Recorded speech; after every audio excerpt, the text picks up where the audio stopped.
A Souza Produções convida você a se tornar um patrocinador. Semeie no nosso ministério. Com a sua oferta poderemos produzir muito mais vídeos. Este é um ministério independente e, por isso, precisa da sua participação.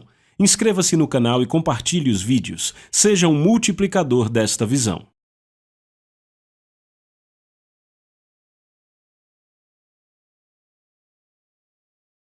Os versículos usados nos vídeos que traduzimos nem sempre correspondem a versões em português. Muitas vezes precisamos traduzir do original em inglês para fazerem sentido no contexto do vídeo. Hoje queremos avançar um pouco mais em nossa discussão que começamos ontem com alguns pensamentos vitais. Vamos considerá-los hoje. Vocês lembram que ontem nós definimos claramente o nosso objetivo? Lembram de como fizemos isso? Como definimos claramente qual era o nosso objetivo? Nós chamamos de a busca do propósito. Você consegue se lembrar? Eu tenho certeza que você deve ter escrito. Certo, vocês podem falar claramente qual é a nossa definição de propósito?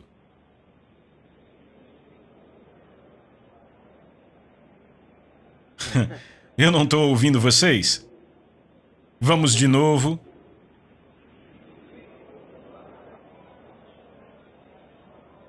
Vocês estão certos, mas eu quero que leiam alto. Leiam como quem sabe do que está falando. 1, 2, vão.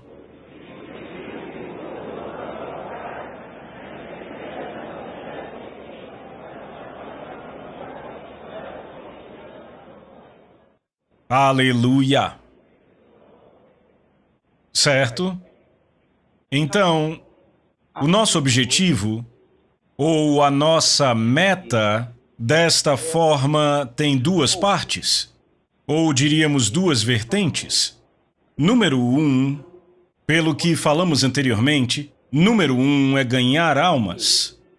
Estamos alcançando pessoas com o Evangelho de Cristo. Estamos ganhando elas com o Evangelho de Cristo. Este é o objetivo número 1. Número 2, do nosso objetivo é o discipulado. Entenderam isso? Discipulado. Ok? Agora, vamos definir isso de forma bem simples. Ganhar almas significa... Eu quero que você escreva. Ganhar almas significa que nós saímos do nosso conforto. Nós saímos do nosso conforto para alcançar alguém que precisa de Cristo. Em outras palavras, pode ser que não seja conveniente, pode não ser confortável, mas aquele homem precisa de Cristo, todo pecador precisa de Cristo, todo aquele que não nasceu de novo precisa de Cristo. E ganhar almas significa que saímos do nosso conforto, que é trabalho, eu disse a vocês ontem. Não é algo que só acontece pela nossa conveniência. Nós saímos do nosso conforto. Nós tomamos a decisão de alcançar alguém que precisa de Cristo. Deve haver um movimento para isto. Pessoas que não fazem esforços nunca conseguem efetuar mudança. Começamos a discutir no último encontro sobre a busca do propósito. Uma vez que você tem o seu propósito definido, e você sabe que há clareza no seu propósito, o próximo passo é estar em busca do seu propósito. Há muita gente que fica parado em seu conforto esperando que as coisas aconteçam. E as únicas coisas que acontecem são crises e fardos. Problemas vêm para elas, suas contas se amontoam e elas não conseguem efetuar nenhuma mudança. Ei, entenda isso, a Bíblia diz que em todo trabalho há proveito. Ou seja, você terá a vantagem se for trabalhar. Se você fizer algo que muda a vida de outro homem e fizer isso consistentemente, tudo que diz respeito a você será cuidado. É um princípio de Deus. Existe uma lei operando na natureza que te paga de volta pelo que você dá. Mesmo quando você faz um serviço sem cobrar. Independentemente do que é este serviço, no começo pode ser que não seja suave, no começo pode ser difícil e pesado, mas cedo ou tarde vai te pagar de volta. É uma lei que opera na natureza. Você nunca pode ser enganado. Mas muita gente não entende isso. E aí elas se cansam de pôr esforço para ajudar os outros, se cansam de ajudar outras pessoas a se levantarem e aí dizem: eu fiz isso por essa pessoa, fiz isso por aquela, eu ajudei essa pessoa, ajudei tanta gente e ninguém lembra de mim. Não! Continue fazendo e fazendo melhor do que você fazia. Daqui a pouco, isso vai te pagar, você receberá seu pagamento e eu te digo, você não perderá. Você será pago e não vai perder. É só uma questão de tempo. Não se pode enganar aquele que dá. É uma lei. Então ganhar almas é um trabalho árduo? Então ganhar almas é algo que devemos fazer? Devemos alcançar pessoas que precisam de Cristo e disponibilizar Cristo para elas. Veja, Cristo está em mim agora. Cristo sente-se em casa no meu coração agora. Cristo sente-se em casa na minha casa. Ele vive na minha casa. Ele vive em mim agora. Ele montou o seu quartel-general em minha vida, em meu coração. Aonde quer que eu vá, Cristo vai. Mas o pecador não consegue ver Cristo até que eu vá a Ele.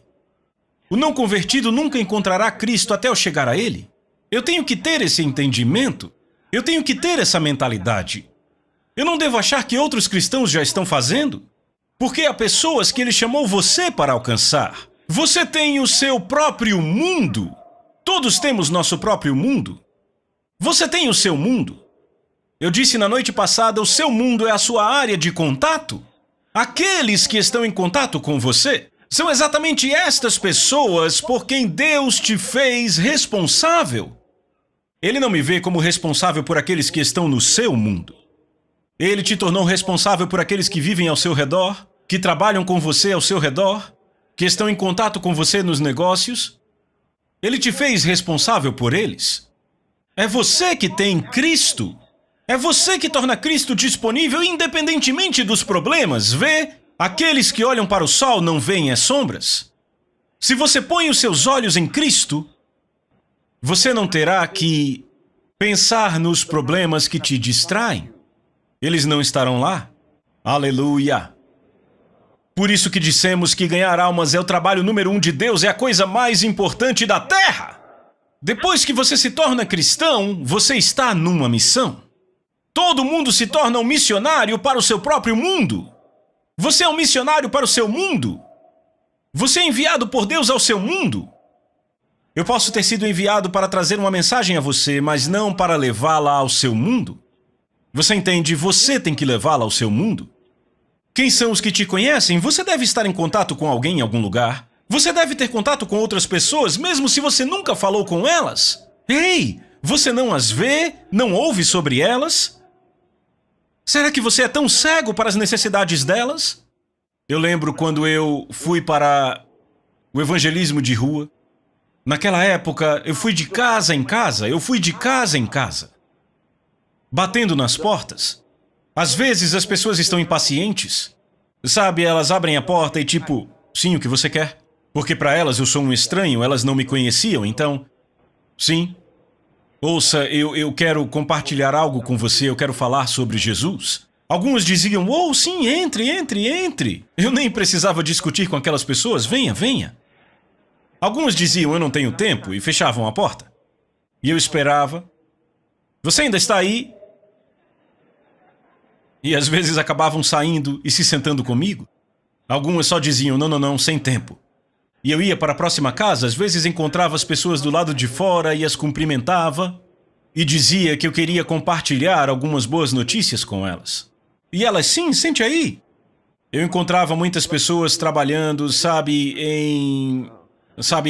canteiros, homens trabalhando em canteiros de obras. No intervalo, eu ia até eles, me sentava com eles, pregava o evangelho para eles. Eu ia de casa em casa, de rua em rua, de casa em casa para pregar. Muita gente não entende isso. Tem algo sobre a paixão por Cristo e pela mensagem salvadora dele.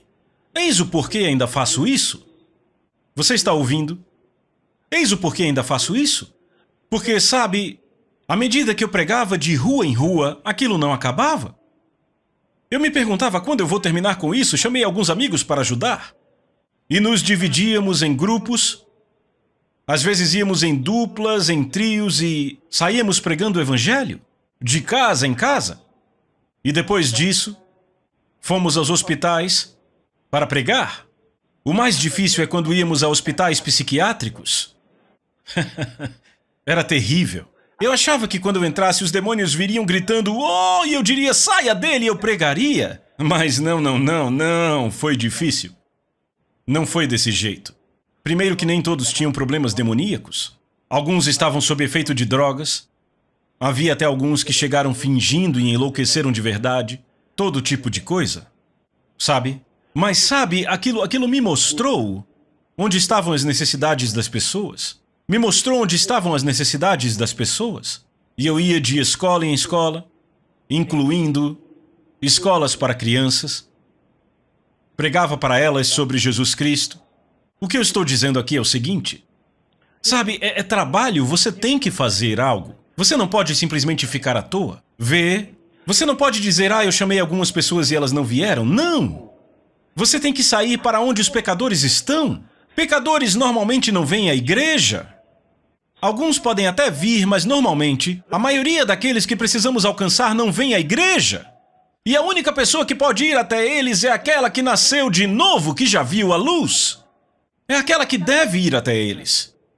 Sabe, estamos numa situação terrível hoje, onde muitos cristãos pensam que a pregação do evangelho foi deixada só para o ministro, o pregador, na televisão. Mas estão errados. Ganhar almas é para todos os cristãos. Ganhar almas não é o que fazemos na televisão, embora seja maravilhoso.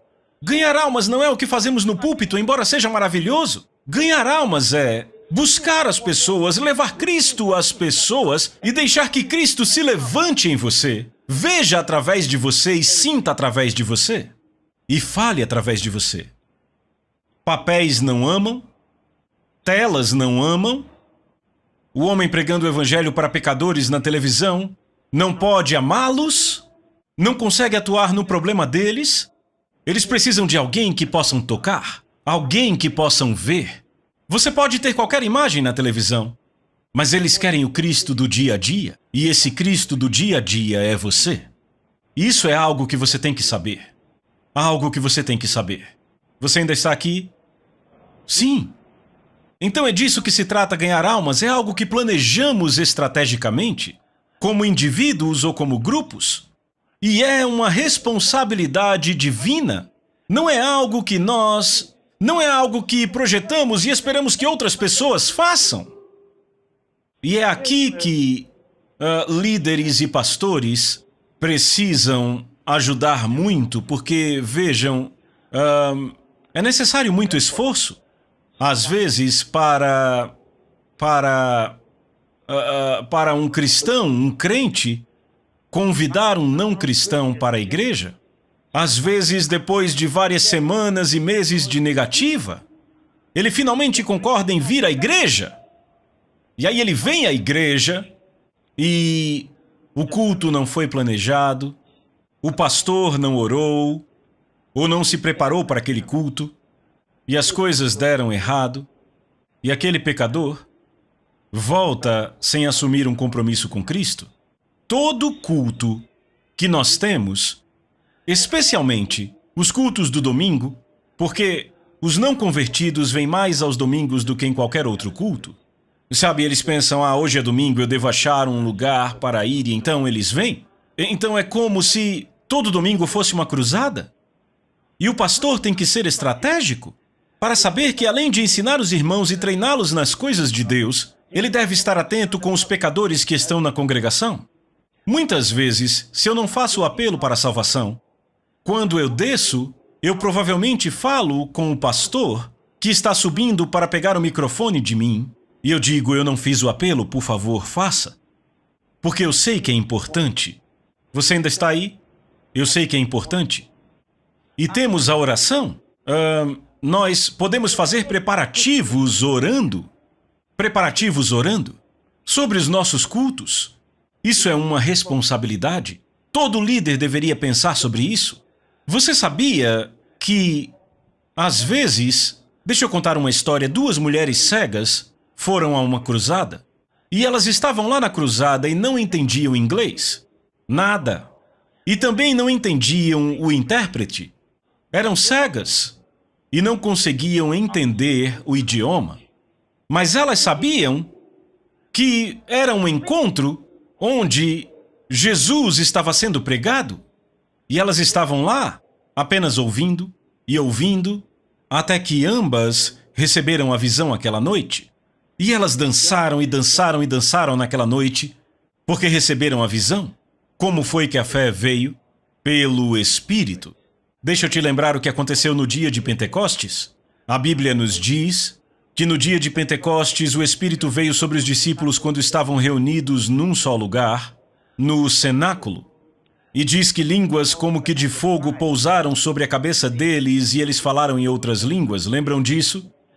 E então, a multidão lá fora começou a se perguntar o que aquilo significava, porque era um barulho bem alto e elas ouviram cada homem. Eles ouviram cada homem em seu próprio idioma, na língua nativa do lugar onde nasceram. Eles ouviram aqueles 120 discípulos de Jesus falando em seu próprio idioma e tinham vindo de todo o mundo. Eram judeus e prosélitos. Prosélitos são pessoas de outras nações que eram convertidas ao judaísmo. E elas vieram até ali, estavam em Israel para celebrar Pentecostes, e eles ouviram aqueles 120 crentes falando em seu próprio idioma, enquanto falavam em línguas. O que aconteceu naquele dia? Eu te digo o que aconteceu. Pedro não estava falando no idioma deles? É o que a Bíblia diz, sabe? As pessoas nos desafiam, dizem que orar em línguas é errado, porque no dia de Pentecostes, os discípulos, quando falaram em línguas, as pessoas do lado de fora estavam entendendo o que estavam dizendo? Bem, sim. Eles entenderam o que fora dito. Não porque os discípulos falaram no idioma deles. Deus deu entendimento a eles do que estava sendo falado, mesmo que estivessem falando em inglês, ou em hebraico, ou em aramaico, ou em grego. Vamos presumir que falavam só em um idioma, 120 pessoas, falando ao mesmo tempo como fizeram de acordo com a Bíblia. Como as outras pessoas ouviriam? Como ouviriam? Tinha que ser um milagre para eles entenderem. Isso aconteceu várias vezes. Isso aconteceu várias vezes. Onde pessoas receberam entendimento do que estava sendo falado em outras línguas. Aleluia! E é assim que funciona? É assim que funciona?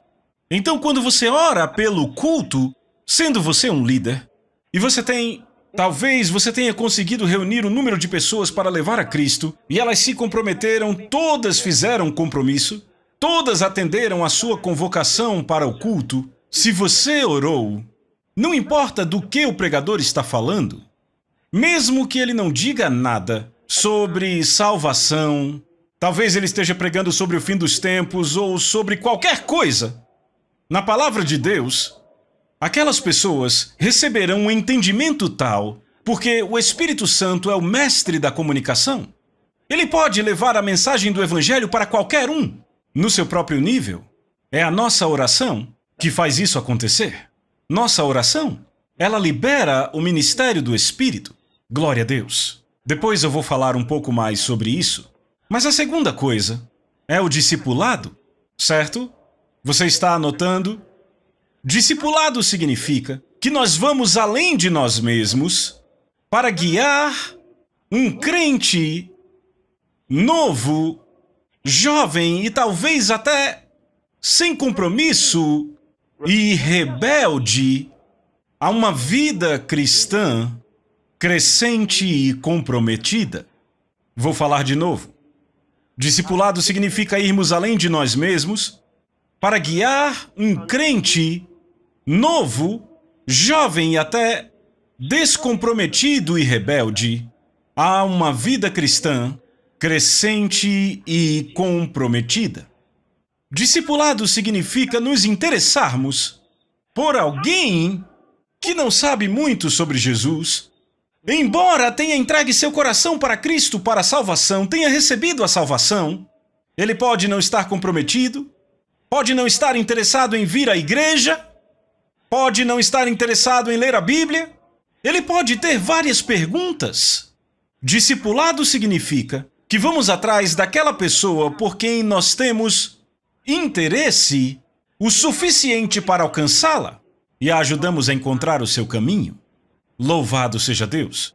Discipulado é a responsabilidade de todo filho de Deus.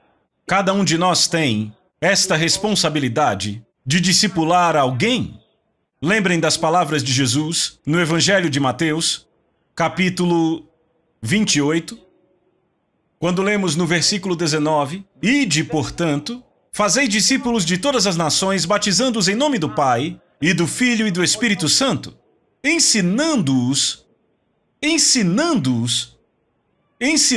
a guardar todas as coisas que vos tenho ordenado. Vocês veem? O que quer que Jesus nos tenha ordenado, Ele nos diz para ensinarmos a outros a fazer o mesmo. O que quer que Ele tenha me dito para fazer, eu devo dizer a você para fazer. Mas eu tenho que te ensinar como fazê-lo. Cada um de nós deve discipular outros. Então, discipulado é nossa responsabilidade. Por que fizemos de você um líder de célula? Você foi feito líder para você poder se juntar ao trabalho no ministério. Você recebeu a responsabilidade como líder para que você entenda que agora você será chamado para prestar conta de almas. Que o tempo chegou em que você deverá prestar conta pela vida de outra pessoa. Você já ouviu o suficiente para poder ajudar outra pessoa?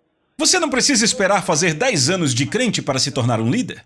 Uma vez que você aprende esse compromisso com Cristo, uma vez que você entende que Jesus Cristo é o Senhor da sua vida, e você fez esta declaração do senhorio dele, e você fez esse compromisso com ele, sim, você se torna responsável por outra pessoa que ainda não conhece isso. E esta responsabilidade é séria. Então você se tornou um dos líderes do Evangelho de Jesus Cristo. É isso que você é. Um cristão responsável, com quem se pode contar, e Deus pode requerer de você a vida de outra pessoa, para que você a treine, mentoreie e nutra essa pessoa. Esse é o seu trabalho como líder. Aleluia! Louvado seja Deus! Então, o discipulado é nossa responsabilidade. Ele diz, ide, portanto, fazei discípulos de todas as nações.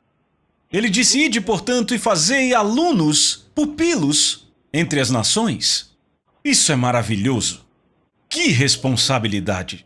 Eu me lembro, anos atrás, eu ainda era bem jovem. Isso foi eu acredito que foi em 1977. Sim, 1977. Eu estava em algum lugar, com uma Bíblia bem pequena. E pensando na minha mente, sabe, tudo que eu sabia pregar até aquele momento era o que eu tinha ouvido meu pai ensinar. Veja, meu pai costumava ajudar na igreja, às vezes, quando o pastor pedia para ele pregar. Eu nunca entendia o que o pastor dizia quando eu cheguei na igreja, mas quando meu pai pregava, eu entendia o que ele dizia. Então, até hoje eu não consigo dizer nenhuma coisa que aquele pastor pregou naquela igreja que eu me lembre, mas eu me lembro de muitas coisas que meu pai pregou na igreja, porque eu dava toda atenção, eu estava ouvindo. Bem, além das coisas que ele compartilhou conosco, eu não lembro de mais nada, ele também falava em casa. Mas naquela ocasião, eu estava pensando o que eu deveria pregar para outras pessoas. Eu estava do lado de fora, isso foi quando eu percebi que eu não tinha mais medo. Você está ouvindo?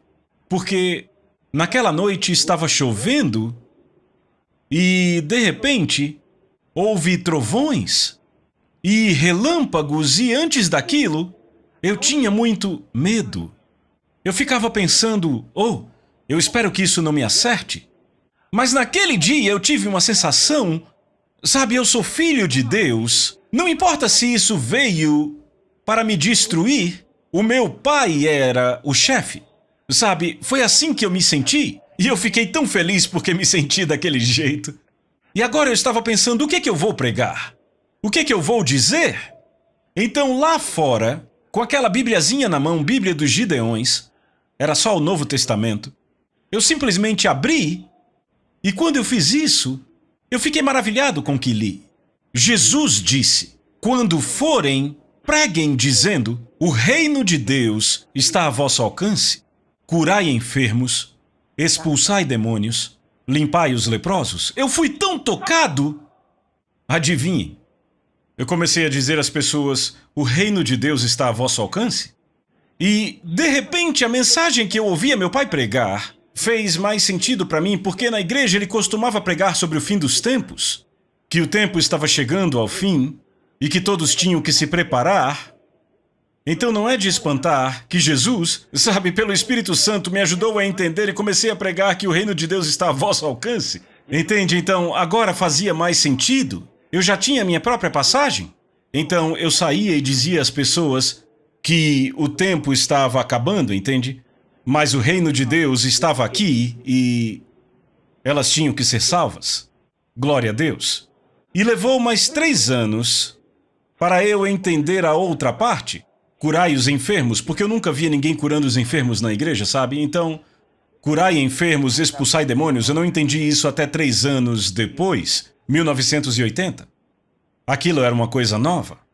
Mas eu fiquei com aquilo na minha mente mesmo sem saber o que fazer. Mas em 1980, eu recebi o Espírito Santo. Eu agora estava falando em línguas, e veja, esta é outra coisa bonita sobre o Espírito Santo na sua vida. Porque veja, o Espírito Santo é o seu professor. Entenda, agora você tem o professor dentro de você. Não há mais confusão. O que você não sabia, ele vai te ensinar. Ele vai te guiar, te direcionar. Isso é muito bonito. E sabe, pelo fato de eu agora ter consciência que o Espírito Santo estava dentro de mim, tudo era diferente. De alguma forma eu sabia o que fazer. De alguma forma eu sabia o que fazer. Então, nós íamos a certos encontros e eu não era líder, eu estava caminhando para ser, mas eu era cheio do Espírito Santo. E eu sabia que eu era cheio do Espírito Santo. Eu fui àquele encontro, eu me levantei e eu disse, todos que estão doentes, venham aqui. Eu não sei como aquilo aconteceu. Eu apenas tinha visto na minha Bíblia e agora o Espírito Santo estava me ensinando. Aquela seria a minha primeira experiência, orando pelos enfermos. Então eu disse, todo mundo que está doente vem aqui. E todo mundo ficou, uau, sabe? Tipo, o que ele vai fazer? Então, eles hesitaram um pouco e eu insisti para que viessem. E finalmente eles vieram e eu disse, ajoelhem-se.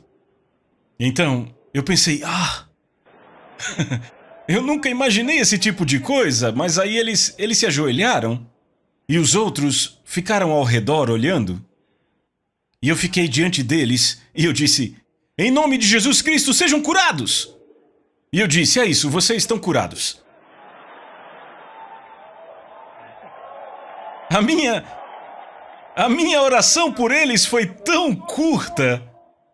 Eu só sabia fazer aquilo, é só o que eu achava que tinha que fazer. Então, quando eu disse aquilo, sim, você está curado? E eles continuaram ajoelhados, olhando. Eu disse, cheque seu corpo, você está curado, cheque, está curado. Está curado. Então, e sabe, um por um, eles começaram a testemunhar que foram curados e estavam se alegrando. Foram curados. Na noite seguinte, rapaz, eles tinham vindo para contar a história. Nunca tinham visto um milagre, aquilo era novo, era fresco. Eles foram contar a história. E mais pessoas vieram. E agora queriam que eu fizesse a mesma coisa. E eu fiz a mesma coisa. Mas então houve mais. Houve mais.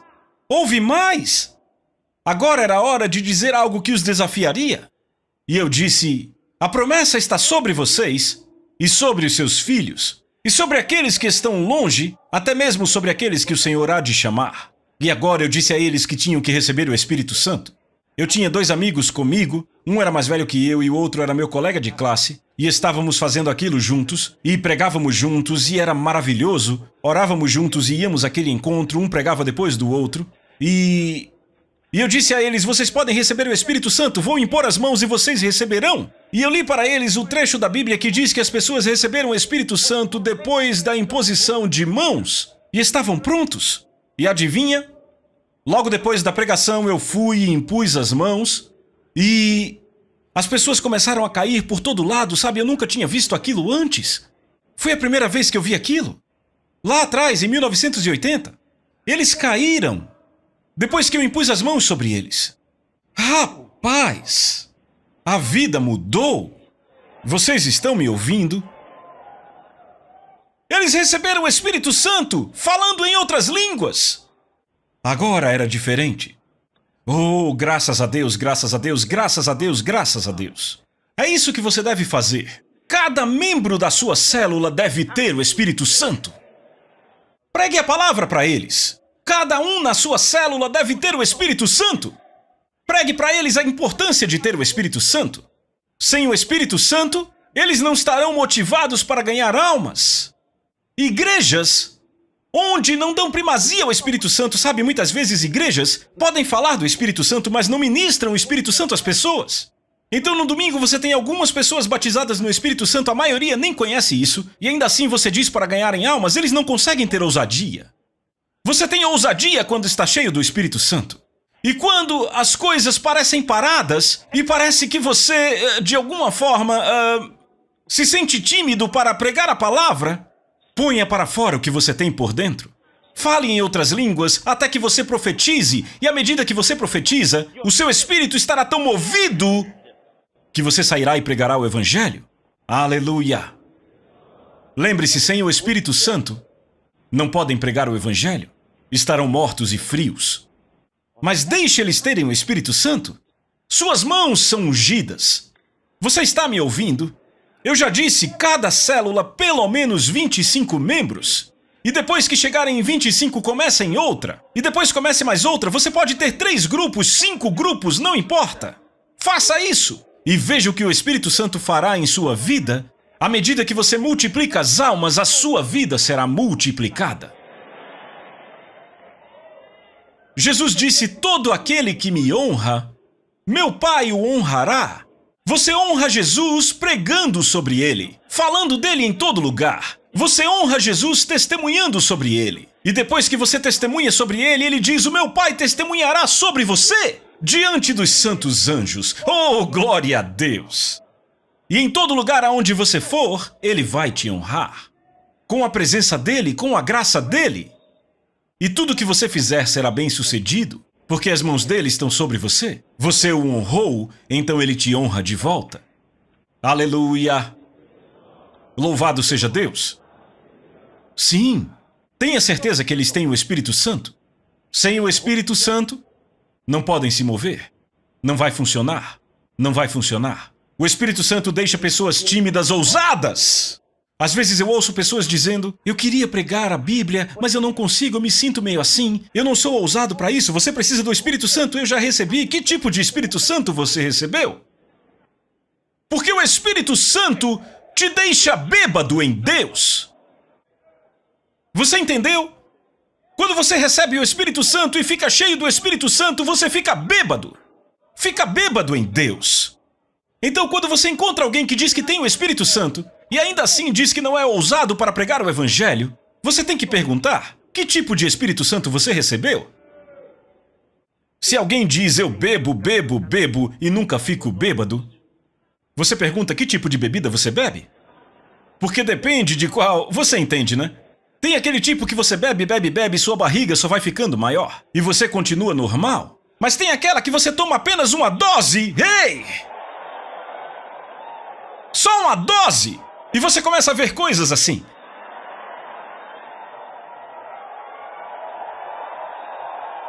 Aleluia! Então, quando você tem aquela dose do Espírito Santo, nada mais pode ficar como sempre foi. Não, você não faz como sempre fez. Você não faz as coisas como sempre fez. Eu lembro de ir a um encontro. Eu vinha orando e orando por aquilo. Sabe, apenas com alguns amigos. Nos conhecíamos, mas eles não vinham agindo de forma séria com Deus, sabe? Então, estávamos planejando o encontro, eu ia pregar com eles.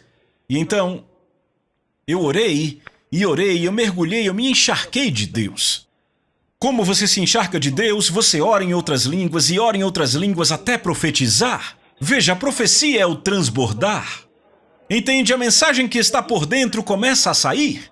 Você começa a profetizar sobre aquilo, começa a declarar o que vai acontecer naquele encontro. Entende? Então, quando eu estava tão cheio que eu comecei a profetizar, eu estava pronto, eu sabia que estava pronto, então eu fui. Veja, quando você está cheio do Espírito Santo, não quer dizer que sua pregação vai ser com gritos. Quer você grite ou não, isso não tem nada a ver. Mesmo que você não esteja vendo, você já leu sobre Jonathan Edwards? Jonathan Edwards era tão cheio do Espírito de Deus. Ele usava óculos com lentes muito grossas. Ele colocava a Bíblia colada com seu rosto assim. E mal conseguia ler uma simples passagem. E os homens eram chacoalhados pelo poder do Evangelho. Porque o Espírito Santo entrava pelo prédio. Sabe, eu leio sobre homens como este e eu não me permito fazer nada menos. Você está me ouvindo? Porque eu sou inspirado a ver a realidade do Evangelho. Por isso que eu estou compartilhando aqui. Eu fui para aquele encontro, nós todos nos sentamos juntos e eu estava pregando ali. E aí eu só vi eles se sentindo desconfortáveis um após o outro, começaram a chorar. Eles foram tão movidos pelo Espírito Santo e se quebrantaram chorando por causa da forte convicção do Espírito Santo. E eu nem estava gritando, só falando, foram cheios do Espírito. E foi isso que mudou a vida deles. Eu lembro de passar por uma situação uma vez. Eu era estudante, havia uma senhora zombando e rindo enquanto eu pregava. Eu estava ali pregando e ela continuava debochando. Então, eu simplesmente olhei para ela e disse: se você um dia vir Jesus, seus joelhos baterão até você se ajoelhar. Eu não falei nada. Eu continuei pregando, mas eu sabia que eu estava cheio do Espírito. Mas pouco tempo depois, ela estava gritando. Agora precisava de ajuda. Estava chorando. O Espírito Santo tomou o controle. O lugar ficou cheio do Espírito. E ela se entregou a Cristo. Você ainda está aí? Eu estou falando do ministério do Espírito Santo na sua vida cotidiana. O ministério do Espírito Santo é isso que faz você operar de forma bem-sucedida. E aí você percebe que os seus encontros, os encontros do seu pequeno grupo vão crescer de 6 pessoas para 8, 10, 15. A salinha que você usa vai ficar pequena demais. Como a nossa igreja em Benin começou, eu te digo. Nota do tradutor: Benin é um país da África onde se originou a religião vodú. Eu estava no meu gabinete.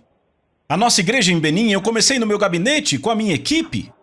Alguns deles eram bem jovens. E éramos em 9. E desses 3 eram minhas irmãs mais novas. Então quantos sobraram? Mais 6.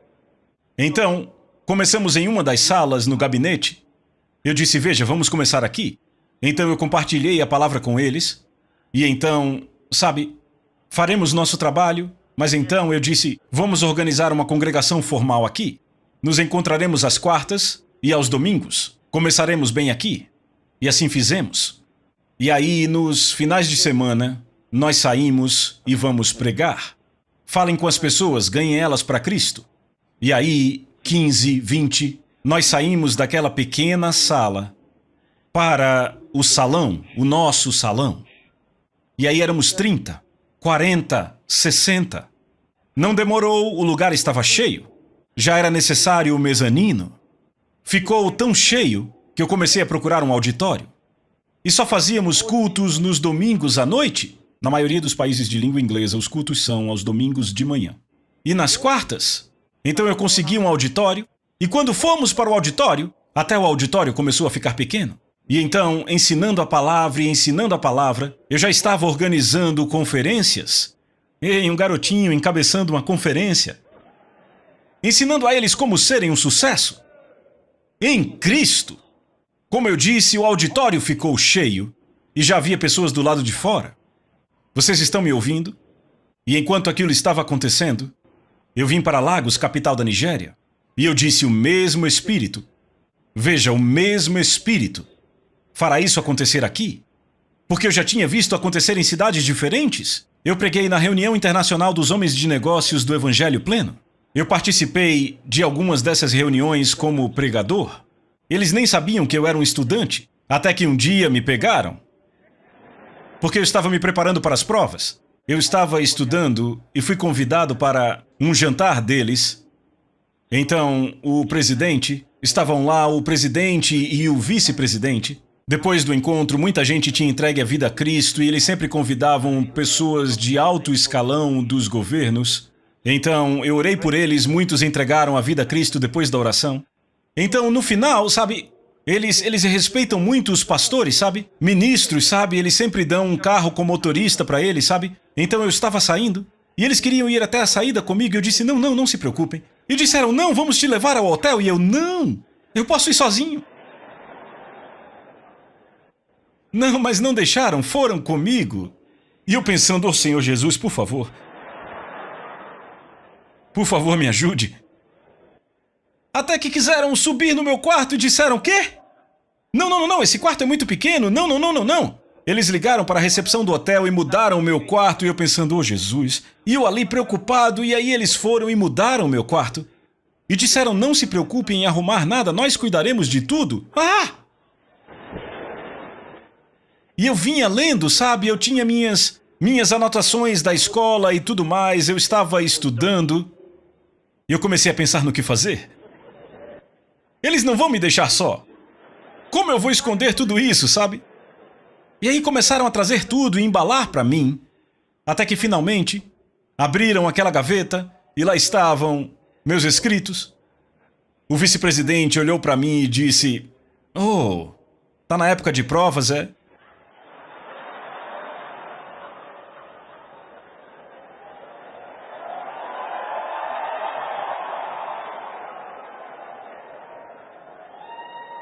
Tô sim. Sabe, quando você é jovem, você fica assim. Aqueles caras já tinham a idade do meu pai, você entende isso? Sabiam que eu era um garotão. Mas de alguma forma a gente acha que é grande. Então eu tive que entender que eu não fui convidado porque eu parecia grande. Era a operação do Espírito Santo. E não ficaram constrangidos? E disseram: você tá fazendo provas? E eu: sim. Ok, e me ajudaram a arrumar tudo e eu fiquei me sentindo tão mal, sabe? Aleluia! Não é por força, não é por violência, mas pelo meu Espírito! Assim diz o Senhor. Aleluia! Glória a Deus! Deus está te treinando em justiça e na liderança do reino. Você está me ouvindo? Você está sendo treinado em justiça e na liderança do reino? Diga: eu estou sendo treinado em justiça e na liderança do reino. Obrigado, Senhor Jesus. Adore a Ele e agradeça a Ele, vá. Aleluia.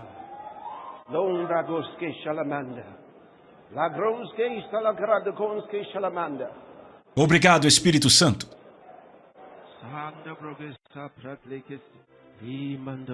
A Soso Produções convida você a se tornar um patrocinador. Semeie no nosso ministério. Com a sua oferta poderemos produzir muito mais vídeos. Este é um ministério independente e, por isso, precisa da sua participação. Inscreva-se no canal e compartilhe os vídeos. Seja um multiplicador desta visão.